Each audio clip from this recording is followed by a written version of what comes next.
All right, so the Colorado Avalanche now have a number in all three columns of their record as they suffer their first overtime loss of the season.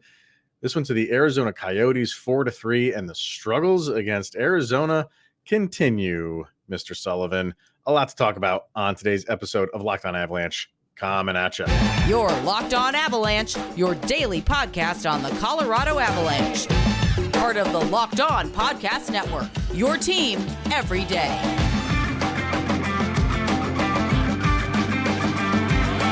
All right, everybody. Welcome to the Locked On Avalanche podcast. We are part of the Locked On Podcast Network, your team every day. I am your host, Chris Maselli. With me, as always, Mr. Shaggy Von Doom, Kyle Sullivan. Thank you for tuning in, making it your first listen of the day. That is always appreciated. Make sure to follow us on our social media outlets, LOPN_Avalanche on X, Locked On Avalanche on Instagram. Questions, comments, concerns, opinions, lockedonavalanche@gmail.com. And follow us over on YouTube. Hit subscribe, get notified when a new show goes live. And be sure to sign up for our subtext. The link to that is in the show notes below. And when you do, you become one of our very special insiders. Chat with Kyle and I one-on-one. Have your thoughts, opinions, game recaps, whatever's on your mind, read on the air. So we'll get to those a little bit later. You can see our rundown. Busy weekend ahead for the Avalanche with the back-to-back on Saturday and Sunday. So we'll get to that a little bit later.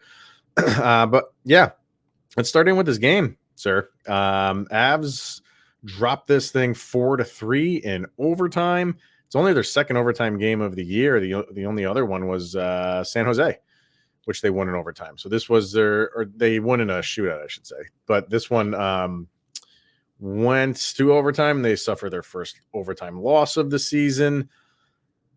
I don't know what to make of this game because I thought they played fine. I didn't think that they played a bad game, but at moments, maybe a lot of moments, they played at the speed of Arizona.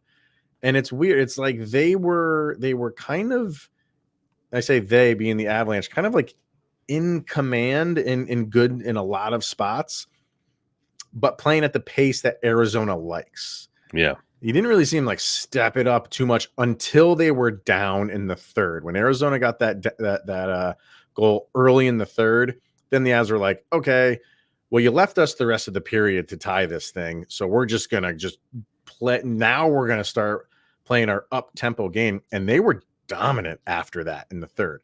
But everything else was kind of just almost like a snail's pace to this game, and it wasn't bad. It wasn't poor. I thought they looked good. They just let Arizona hang around, and this is kind of what can happen when you let teams do that, no matter where they are in the standings. Yeah, it was weird. The pace was weird, and I know I like what you said about playing to Arizona's pace and their speed and letting them just kind of hang around. That in the second period, that wraparound goal that they had, that I even put out there like, oh, it's that version of the Avs. It was like there was just kind of like a lackadaisical effort on it, and that goal, it just happened. And Colorado is such a better team, top to bottom, than Arizona. It's absolutely no mystery, right? And games like this, it's always Arizona. But honestly, you kind of mentioned it earlier, like. The Avalanche took San Jose to a shootout. Mm-hmm. Playing down is, I don't want this to continually be the MO for the Colorado Avalanche, but with Arizona especially, it always happens. It's almost death taxes and Arizona Coyotes wins. The San Jose game, I don't think they played down to San Jose's level. they were was a factor, right? They were crushing that team. And Mackenzie Blackwood just played out of his absolute mind, which we're still talking about that obviously today. Like that was different. This, I think you kind of did play down to their level a little bit. And then you saw the difference. Like I said, when Arizona scored that goal, you saw the difference in the Avs. Okay, like now we're going to impose our will, and now we're and Arizona really didn't have an answer, and it wasn't until a power play that the Avalanche got, which I didn't even know they had until they came back from commercial, because Arizona got an instigating penalty, so that's why they got on a power play. And Nathan McKinnon, he hasn't had one of those in a while. One of those slap shots on the power play on the left-hand side. It seems like I maybe he had. I'm sure he's got one this year, but it seems like it's been a long time coming since he's had one. So it's not. It seems like he's getting. He had the goal the other day. So, I mean, everything is fine. Like it's fine. Even as they didn't play up to their pace of play, they were still in command. Like I'm not sitting here and just being like, oh my God, here we go again with the roller coaster of a season. No, I mean, you got a point, and I know some people hate when you use that phrase, but I thought again that they played okay. But yeah, the one wraparound goal for Arizona, that's on Manson. Why he's not checking that guy into the boards, I don't know. Because if you do that, that play doesn't happen. Exactly. So he went. It was odd because there was another player kind of riding him, Manson, and he kind of hits that guy who doesn't have the puck. And rather than driving, who was it that scored that goal? Carcone, I think it was who scored. Yeah, Carcone hit the wraparound. Rather than hitting him, he kind of just grazes off of him, and it just allows him to collect the puck. And that was a really nice wraparound. I mean, you got to give him credit on that shot too. So and it felt like that fight was just kind of making up for that, because that fight was. I'm gonna say something, man. Like they didn't talk about it a lot on the altitude broadcast. I'm interested to see what they talked about on the Arizona broadcast, because that was a little bit of a dangerous hit by Josh Manson. To finish it out, which led to the fight. Yeah. Which led to the fight.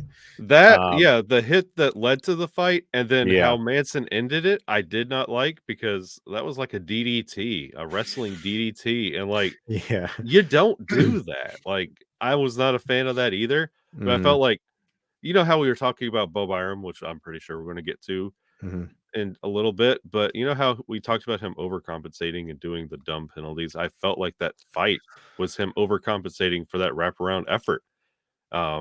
Just like, oh guys, I'm still in this. Look, here I am. And nobody looked like they wanted to be a part of that fight anyway. There was a lot of dancing and staring and a blinking contest. There was no effort.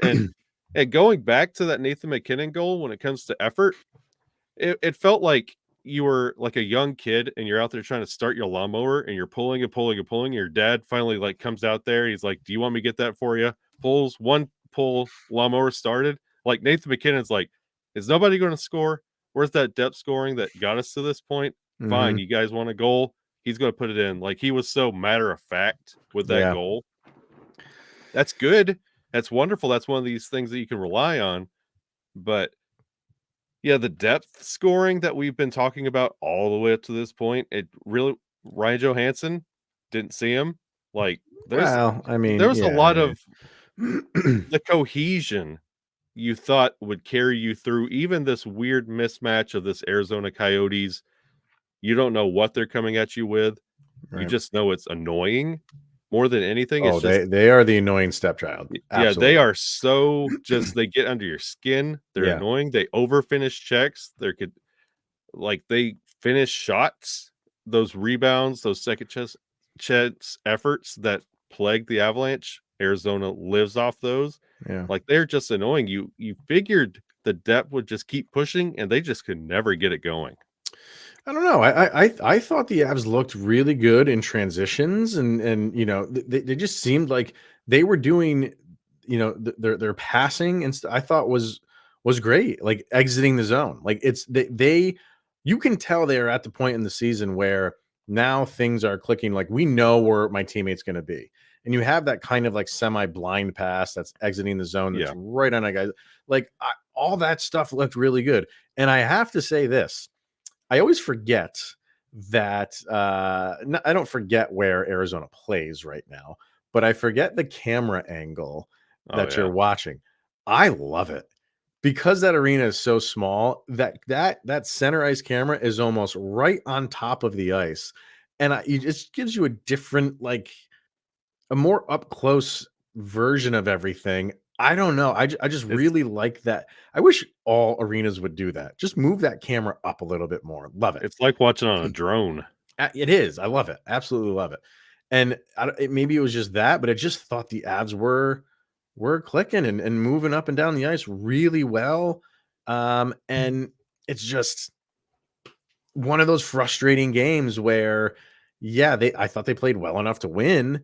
But sometimes you give up a goal here and there. And then I really wonder how people are going to take that Byram penalty in the overtime, because he had to. If he didn't take that penalty, the game was over right then and there. I want to talk And about overtime. okay. Yeah. All right. There's Okay. both defensemen, number 4 and number 8. There's some conversations. All right. Well, let's do that. We'll do that next. The overtime. And should this game have really been that close? We'll discuss that as well as our sound check, and we'll do all of that coming up. Right now, we're going to hear from FanDuel and the FanDuel Sportsbook app. As the weather gets cold, the NFL offers stay hot on FanDuel, Kyle. Right now, new customers can get the $150 in bonus bets with any winning $5 moneyline bet.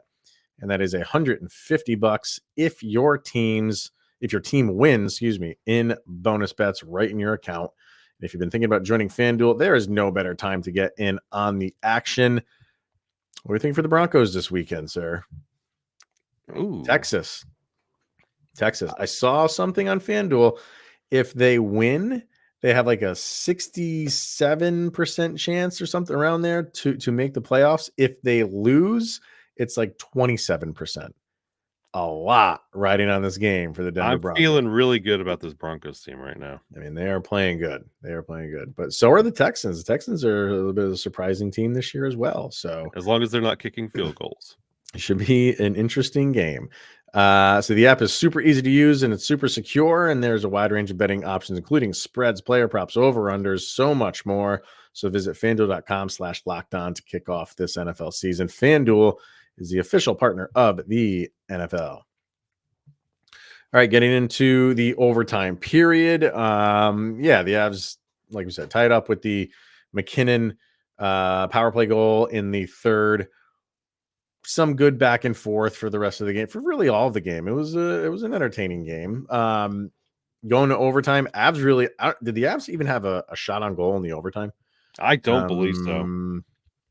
Overtime, they had one. And I don't remember what it is. I can't say who it was. But Arizona, as I'm looking that up, had seven shots on goal in essentially 5 minutes, because what they score with. They ever shifted out of that initial after the penalty. I don't think they ever shifted out of that set. Makar and Taves were out there. I think it was Taves with him. Yeah. They were out there for, I think, the duration of it. Yeah. So, and then how it ends is the penalty was up. I'm pretty sure the penalty was over for a few seconds before they finally did score the goal. And it looked like Makar was right there. It looked like he was kind of pushing the puck towards Georgiev to just have him cover it up. I think he mentioned something. I'll look it up, but he did mention something about it. But what's your thoughts on the overtime? Cale Makar scored the goal. Let's say it happened. But I think he let me find it, because he said, I think Peter Baugh put it up, that he said he wasn't trying to do that, and he's not sure what happened, but he thinks somebody like hit his stick or something. Let me see if I can find. Well, in that instance, like we were just talking about them all being out there for at least 2 minutes plus. Like, you want Georgiev to get that puck, freeze it, take a face off, which get I think, a change. Right. That's kind of what you do in that hockey instinct. You just kind of help Georgiev make the save, get the freeze, get the shift change. So it's understandable.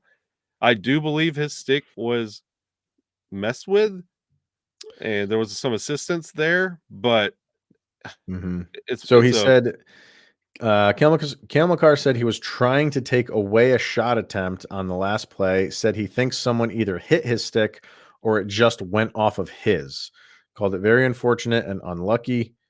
He liked how they played in this one otherwise. And I did see the interview with Nathan McKinnon, and he, in his monotone way, said he thought they played a fine game. It's just one of those things where you just don't have more goals than the other team in the end.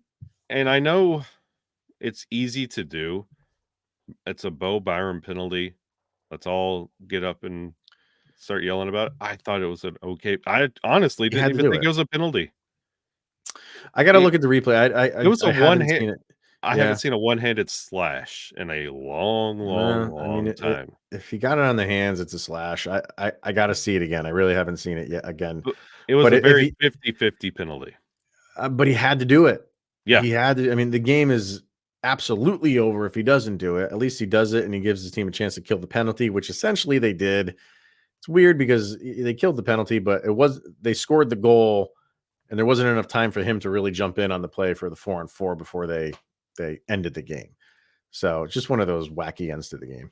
and honestly, with the Avalanche penalty kill, that's one of their stronger suits. And Yeah, we were mentioning yesterday going into this game, 2 for 3 on the Avalanche power play. yeah, yeah. Looked a So lot like they were doing whatever they wanted to do. yes, Like Arizona plays a defensive game, but it's not a forceful defensive game.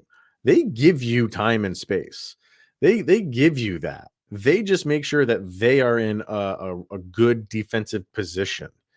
yeah, And they're not going to force you. Like, I want to see how many hits they had in the game. they had 18. 18. Okay. I mean, but were any of those really like, oh my God, huge hit against the board? You know what I No, mean? Like, they don't play this grinding defensive type of game. They play this, we're just going to be in, they play a positional defensive game, if that makes any sense. yeah, And it works. It works for them. It's almost Islanders like. it really is. Yeah. It's a scrappier Islanders team. It's like Hmm. Minnesota and the Islanders. And they're Yeah. positionally, they get in your way and they frustrate you, and they get like as Tatar. Like they get right in your way, they get in your Ugh, path, they take yeah. your puck, put it right back in your face. Like they really make you think about where they are, what they're about to do, and it takes you out of your game just a little bit, which is why the game felt slow because there was a lot of thinking involved. Yeah. And then they have some good offensive ability too. So if they get an opportunity on the offensive end, they'll take advantage of it. And as far as Georgiev goes, I thought he did okay. There was, the wraparound is tough. There was one that I think hit two sticks or two players on the way in. And then the overtime one, which really wasn't his fault either. So again, I think he played a fine game And I on believe it was that second goal in the second period because the Avalanche tallied a goal in each period except for overtime. Mhm. And that second goal, I believe that was the second chance effort that it felt like Georgiev, he was falling forward and they just tapped it through 5-hole, if I'm not mistaken, on that goal. That Mm, was one of those that you wish he would have collected, but it was immediately rectified with the Nathan McKinnon goal mhm. to tie it up.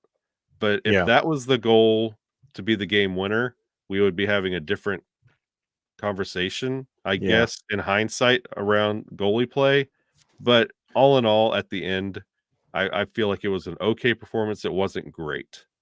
So if you're on NHL.com and just you're in the scoring summary, um, it has obviously the goals when they were scored, who scored them, and then the type of goal. So here's the ones for Arizona. The first one was a tip in. The second one was the Schmaltz power play. Yeah. That was, I think it was like 11 seconds in. You're not going to stop that one. The next one was the Carconi wraparound. And then the last one, it says, it says it under type, it says own. It's an own goal.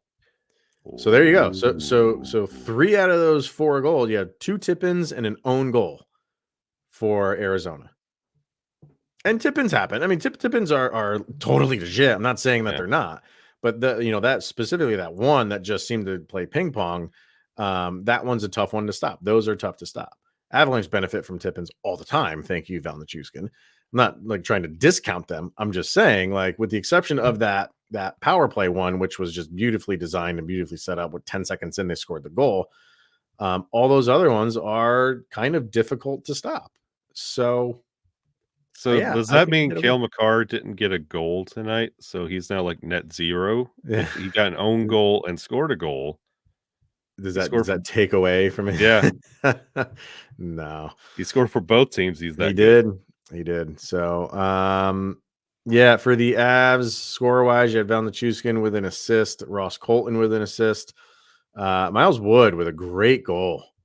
Beautiful. Fantastic goal coming in from the right-hand side, crosses over, uh, just puts it past. I thought he went 5-hole, but that went just wide on him on the goalie pads, which was great looking goal by him. McKinnon, obviously, with the power play goal. Mikko Rantanen, 2 assists. On the defensive end, Caleb Jones with an assist. Looked Good for great. him. And then Makar with 1 goal, 1 assist. So there's your scoring for One goal for, yeah. one goal against, and an assist. Yeah. So I don't feel like this game should have been this close. I thought the Avalanche played a decent game. They didn't play their game, Yeah. but they played the style that was being played. They can play that. They're fine with that. And I thought it should just. This is a game that they should have won. Yeah, Definitely. this is one of those games you're talking about with your friends. You just throw up your hands and you go, "What are you gonna do?" And Yeah. you just gonna walk away. So we have some comments from the people over on subtext. So we will get to those as well as our sound check, and we'll do that next. First, we are going to hear from Sleeper and the Sleeper app. Is there a better app out there for daily fantasy sports, Kyle? Please tell me. Nope, there's not. There really is not. Absolutely not. Absolutely not. So a new season with the NHL brings all sorts of possibilities. Whoever could win the Stanley Cup? Could it be the Avalanche? Sure. Could Cale Makar win the not only the Norris but the Hart? Absolutely. And over on Sleeper, that's where we go for our daily fantasy hockey. It's the official daily fantasy app of the Locked On NHL Network.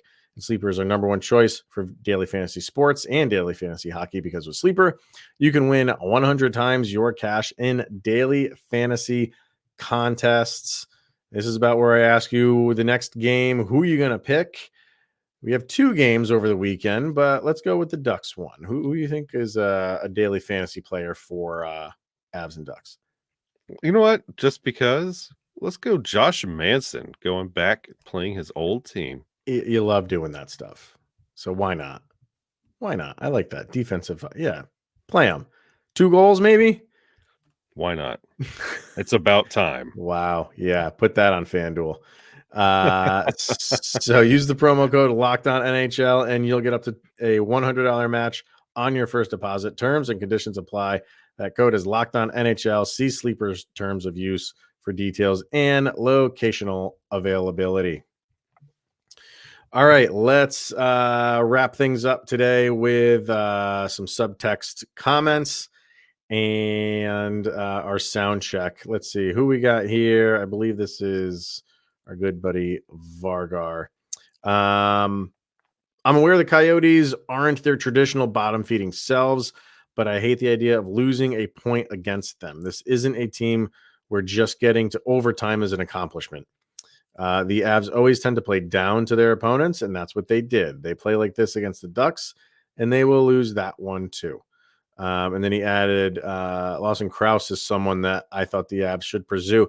I mentioned him a couple times, like leading up to the trade deadline last year. He was someone that they kind of floated out there. I thought it would have been a great addition. Great addition. So I don't know what the plan is for him. I mean, I think Arizona's at the point where they're going to start keeping guys like him rather than offloading them. Especially So with the success they have this year, they're going to start building on it at some point. yeah. So yeah, I mean he's kind of echoing what we were saying a little bit earlier. Did they play down to the level of Arizona? I think you could make that argument. I definitely think you can make that argument. This one's from James. I think you guys nailed it on the last episode. Arizona has always been a thorn in the side of the Avs, but our first OT loss is still not as bad as being shut out. I'll give you that one, Jamie. Silver lining. I love it. So I'll take the point and move on to the next game. I mean, kind of combine those two. Like, so you have Vargar saying, like, he doesn't feel like it's an accomplishment to gain a point to a team like Arizona, where James is saying, because it's Arizona, who we struggled with all the time, I'll take the point. Where do you stand on that?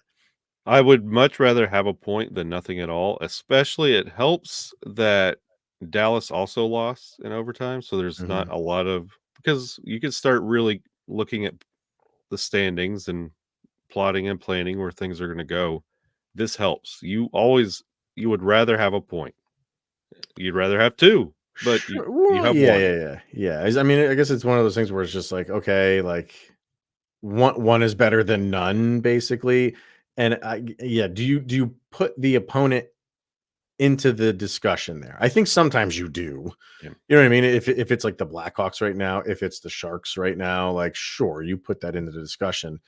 And I think because it's Arizona still has that title of not being, it still follows them around, that they're not that good, but that's not the case anymore. They're better, they're improved.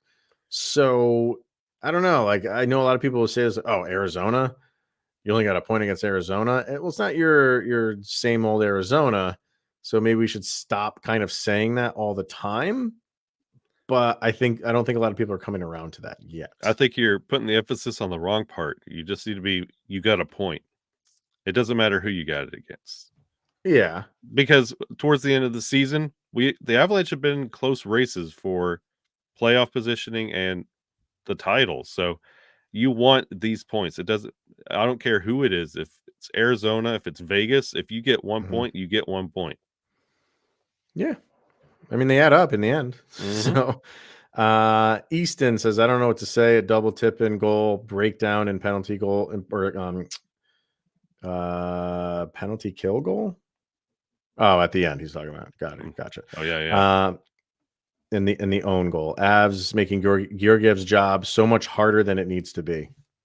There wasn't a lot of help. Yeah. I will agree with them there. Yeah, they were not bailing them out on that one. Can't argue with that. So, so if anybody wants to have their thoughts read, like I said, subscribe to that subtext in the show notes below. All right, last bit of thing that we got to get to is our Locked On Avalanche sound check, and that is where Kyle and I each pick a song that we feel best describes the most recent game. Put these songs up on a playlist over on Spotify. Hope everybody's enjoying their Spotify Wrapped that just came out. My kids just totally crushed mine. This is why Dad keeps that Spotify separate from the kids. Heavy metal mixed in with Bluey. Teenage Mutant Ninja Turtles theme song. Crazy.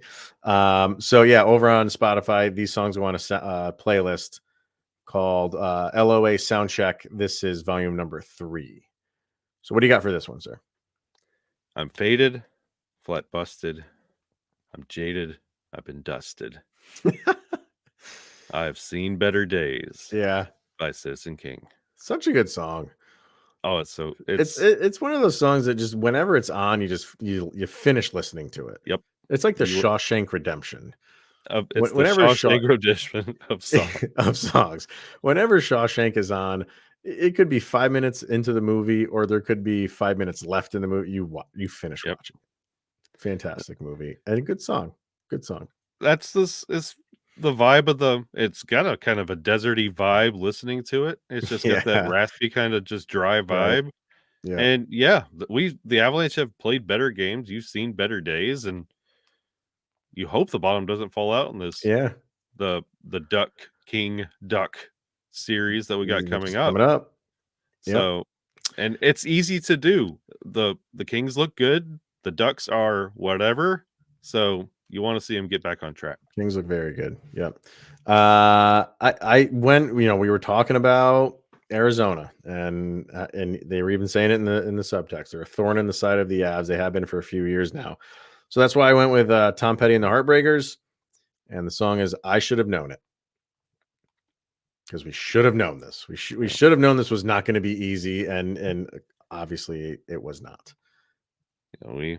So it's just kind of expected at this point. Yeah. So this weekend, busy weekend for the Avs, a back-to-back, a road back-to-back, which doesn't happen a ton.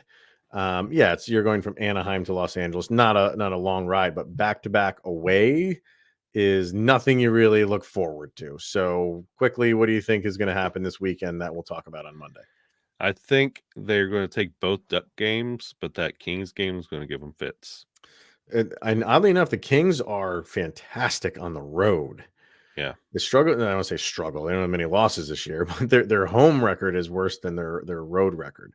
We'll see what they do goalie wise. I would have to think Georgiev plays the Kings game. You would have to think that, being the better of the two teams. But I think this could be, the Kings game is the second game. So, you match up, you should really kind of take care of business against the Ducks. But are you going to be looking ahead to the very next day? This isn't like you have an off day and looking ahead, or 2 days off and then looking ahead. Is you are playing, and the very next day is, one of the upper echelon teams in the conference. So that's what my concern is, taking Anaheim a little bit too much for granted because you're looking ahead to the Kings. No, you take out your frustrations on Anaheim and get yourself. Yeah, maybe it's good that you lost this one. Yeah, right. That's a good point. Maybe if there is another silver lining, it is that you didn't get both points here, and now you do. You take that out on Anaheim. Good point. Good point. So we'll see how it goes. However it goes down, we will talk about it on Monday. So thank you, everybody, for tuning in, making Locked On Avalanche your first listen of the day every day. And another week of shows in the books. And we'll get started right next week on Monday. 2 games that we have to talk about. So hopefully that's 4 points in the pocket of the Avs. All right, everyone. Thank you for tuning in, making it your first listen of the day. Very much appreciated. For Mr. Shaggy Von Doom, Kyle Sullivan, I am Chris Maselli. This is the Locked On Avalanche podcast. Enjoy the weekend. Enjoy the games. And we'll see you Monday.